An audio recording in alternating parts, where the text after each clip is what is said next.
Hello dear students, welcome to my YouTube channel CamRover. Today we will study about the topic heat capacity in detail. बेटा सबसे पहली बात heat capacity क्या होती है? Heat capacity is the amount of heat required to increase the temperature of a substance by 1 degree Celsius और 1 kelvin.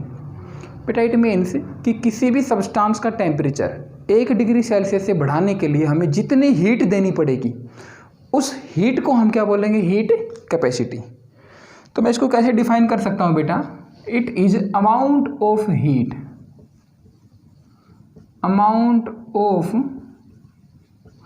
Heat required to increase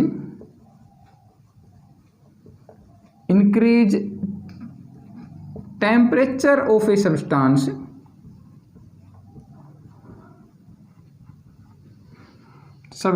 by 1 degree Celsius और 1 kelvin. बेटा सपोज करो किसी सब्सटेंस का temperature 5 degree Celsius बढ़ाने के लिए मुझे 10 जूल हीट सप्लाई करनी पड़ी. तो 5 डिग्री सेल्सियस के लिए 10 जूल हीट सप्लाई करी, तो बेटा 1 डिग्री सेल्सियस के लिए मुझे कितनी जूल हीट सप्लाई करनी पड़ेगी? बेटा 2 जूल से सप्लाई करनी पड़ेगी. तो ये जो 2 जूल आया है बेटा, ये क्या है? Heat capacity. जितनी हीट 1 डिग्री सेल्सियस टेम्परेचर को बढ़ाने के लिए हमें सप्लाई करनी पड़ेगी. तो मैं बोल सकता हूँ बेटा कि हीट कैपेसिटी. अच्छा, हीट कैपेसिटी को हम लोग जनरली सी से रिप्रेजेंट करते हैं, कैपिटल सी से. तो बेटा हीट कैपेसिटी हम किसको बोलेंगे? Heat capacity is equal to heat supplied is Q upon change in temperature. Suppose heat supplied is 10 joules and temperature change is 5 Kelvin. तो बेटा इसका मतलब हीट कैपेसिटी क्या हो जाएगी? 2 जूल पर केल्विन. तो मतलब 2 जूल हीट चाहिए हमें 1 केल्विन टेम्परेचर को इंक्रीज करने के लिए. तो heat supplied will be equal heat capacity will be equal to heat supplied upon increase in temperature और change in temperature. This implies मैं लिख सकता हूँ बेटा कि Q is equal to delta T को इस साइड लेके आऊँगा. बेटा डेल्टा टी यहाँ पर क्या है? Change in temperature. सो ये मेरे पास एक फॉर्मूला आ गया. यहाँ पर C क्या है बेटा? Heat capacity. अच्छा, यूनिट क्या होगी हीट कैपेसिटी की बेटा? SI unit of C. बेटा देखो heat joule upon temperature difference बेटा किस में आएगा? केल्विन में. So SI unit of heat capacity it will be joule पर केल्विन. ओके बेटा, इसके बाद मेरे पास अच्छा ये जो हीट कैपेसिटी होती है बेटा, इट इज एक्सटेंसिव वेरिएबल और इंटेंसिव वेरिएबल, ये बताओ. अब देखो बेटा, अगर सब्सटेंस में थोड़ा अमाउंट है तो उसका टेम्परेचर बढ़ाने के लिए मुझे थोड़ी हीट की ज़रूरत पड़ेगी. अगर सब्सटेंस के अंदर गिवन सब्सटेंस का जो बल्क है, जो अमाउंट है वो बहुत ज़्यादा है, तो उसका 1 डिग्री टेम्परेचर बढ़ाने के लिए मुझे काफ़ी ज़्यादा हीट सप्लाई करनी पड़ेगी. तो इसका मतलब बेटा जितना ज़्यादा सब्सटेंस उतनी ही ज़्यादा हीट कैपेसिटी. मतलब heat capacity is a extensive variable. तो मैं लिख सकता हूँ कि हीट कैपेसिटी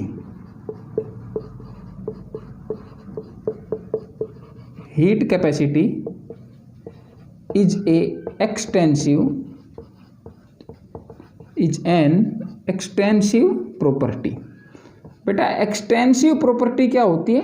जो अमाउंट ऑफ सब्सटेंस पे डिपेंड करे कि अगर सब्सटेंस का अमाउंट ज़्यादा है, प्रॉपर्टी का अमाउंट भी क्या होगा? ज़्यादा. तो ऐसी प्रॉपर्टी को हम क्या बोलते हैं? Extensive property. अब इसके बाद बेटा नेक्स्ट आती है मोलर हीट कैपेसिटी.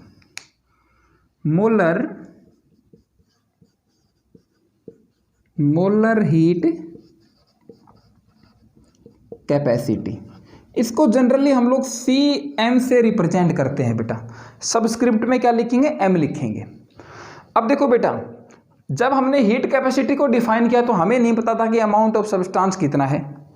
वो कितना भी हो सकता है, 1 kg, 1000 मोलिक्यूल्स, 100 मोलिक्यूल्स, कितना भी हो सकता है.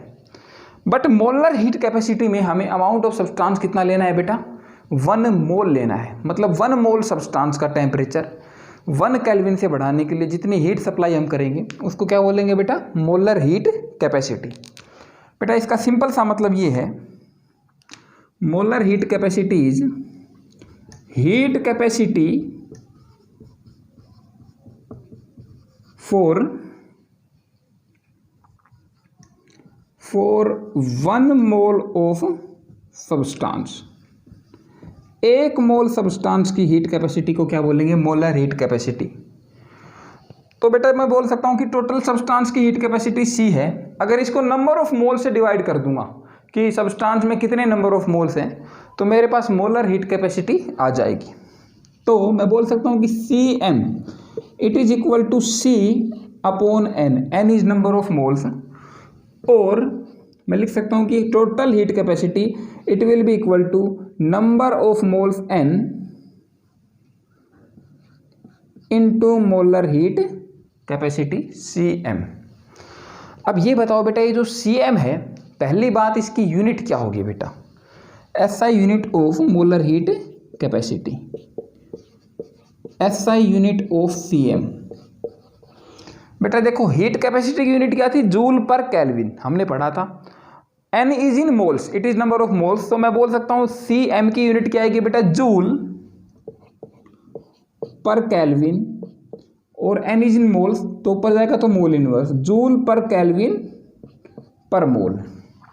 अच्छा, उसके बाद अगर किसी ने पूछा कि ये एक्सटेंसिव वेरिएबल है, एक्सटेंसिव प्रॉपर्टी है या इंटेंसिव प्रॉपर्टी है, तो ऐसी प्रॉपर्टी जो अमाउंट ऑफ सब्सटेंस पे डिपेंड करे उसको क्या बोलेंगे? Extensive property. और जो अमाउंट ऑफ सब्सटेंस पे ना डिपेंड करे उसको हम क्या बोलेंगे बेटा? Intensive property. तो बेटा मोलर हीट कैपेसिटी में हमने अमाउंट ऑफ सब्सटेंस को फिक्स कर दिया है 1 मोल, मतलब मैं अमाउंट ऑफ सब्सटेंस को चेंज कर ही नहीं सकता। तो molar heat capacity is a intensive property. चाहे कितना भी सब्सटेंस हो, हमें उसके हिसाब से 1 मोल सब्सटेंस की हीट कैपेसिटी निकालनी पड़ेगी, उसी को मैं मोलर हीट कैपेसिटी बोल सकता हूँ। या फिर दूसरा तरीका ये है बेटा, heat capacity is a extensive property, it is a extensive property and number of moles is also extensive property. अगर हमने अमाउंट ऑफ सब्सटेंस को कम रखा तो नंबर ऑफ मोल्स क्या होंगे बेटा? कम। अगर अमाउंट ऑफ सब्सटेंस को हमने बढ़ा दिया, काफ़ी ज़्यादा अमाउंट ऑफ सब्सटेंस मैंने ले लिया, तो नंबर ऑफ मोल्स भी ज़्यादा होंगे। तो number of moles amount of substance पे डिपेंड करता है, तो it is extensive property. Extensive property upon extensive property बेटा, इससे हमें हमेशा इंटेंसिव प्रॉपर्टी मिलती है। तो मैं दोनों ही तरीके से कह सकता हूं कि मोलर हीट कैपेसिटी और CM इज इंटेंसिव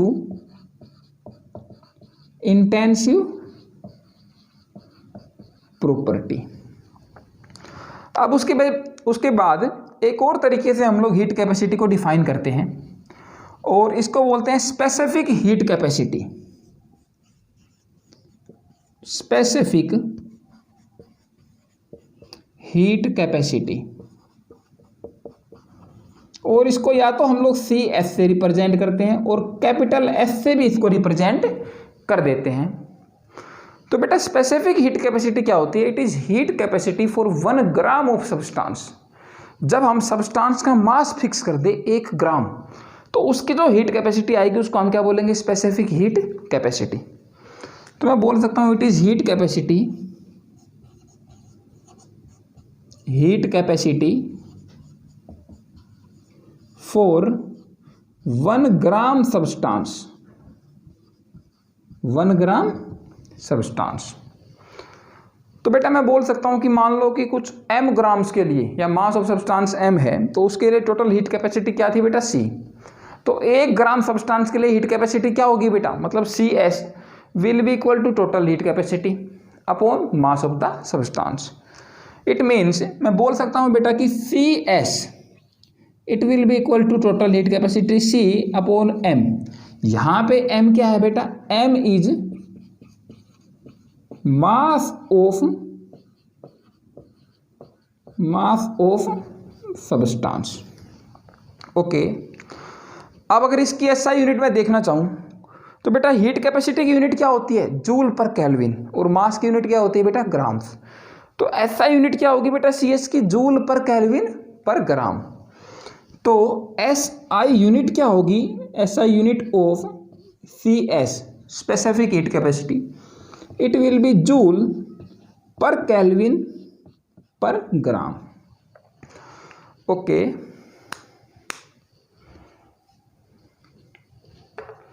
हमारे पास फॉर्मूला आ चुका है Q is equal to C into delta T। इसको याद रख लेना आप लोग।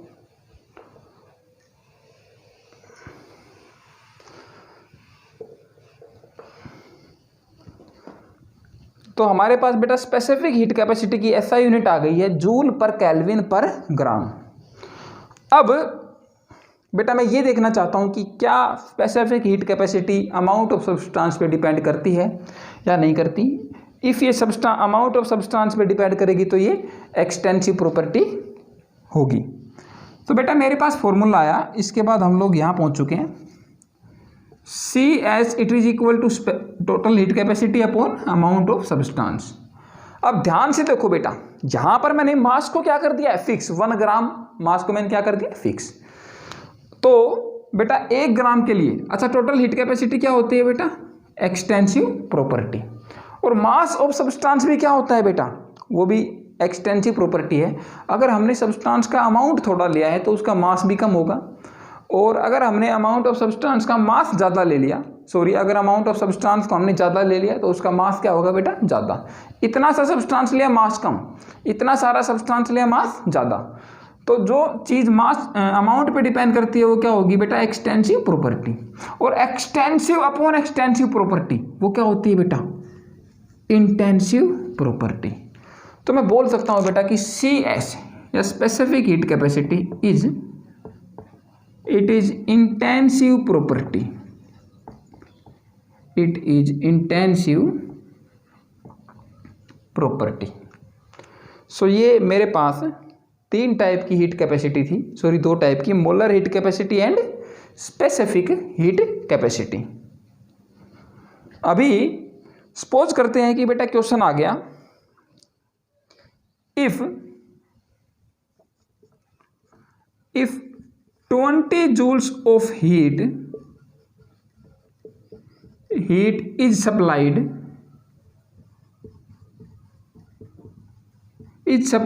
to increase temperature of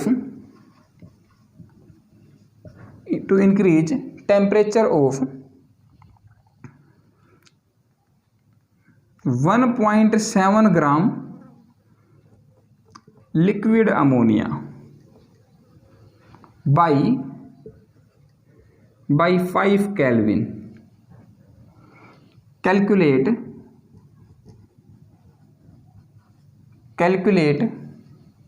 heat capacity and specific heat capacity। सो देखो बेटा क्वेश्चन के अंदर हमें क्या दिया हुआ है,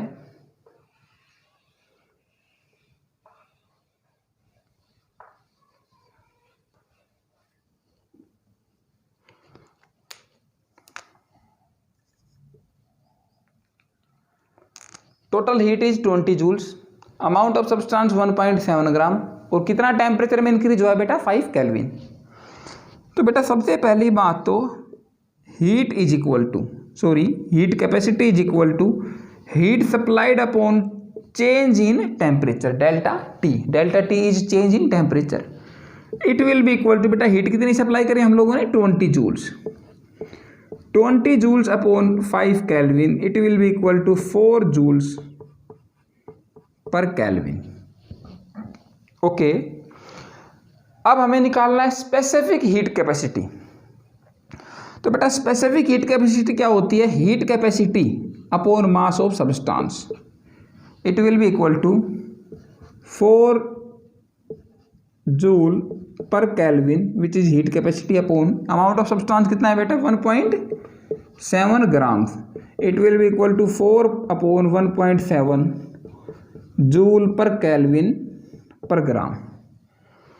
अच्छा, इसी क्वेश्चन में अगर पूछा होता मोलर हीट कैपेसिटी तो हम लोग कैसे निकालेंगे बेटा, molar heat capacity it will be equal to heat capacity upon number of moles of substance, that will be equal to बेटा हीट कैपेसिटी कितनी आई थी 4 जूल पर केल्विन। अमोनिया के नंबर ऑफ मोल्स कितने होंगे बेटा, इसका गिवन मास है 1.7 ग्राम और अमोनिया का मोलर मास कितना होता है बेटा 17 ग्राम्स, नाइट्रोजन का 14, हाइड्रोजन का 1, तो 14 + 3 हाइड्रोजन मतलब कि 3 ग्राम्स, तो इट विल बी 17 ग्राम्स। तो मैं लिख सकता हूँ इसको 1.7 which is given mass upon molar mass कितना होगा अमोनिया का बेटा 17 ग्राम, तो ये आ जाएगा 1/10 और ऊपर जाके it will B 1/10, it means divided by 1/10 into 10, 4 into 10, it will be equal to 40 joules per Kelvin per mole। तो इस तरीके से हमारे पास मोलर हीट कैपेसिटी भी आ सकती है। Molar heat capacity will be equal to heat capacity upon number of moles.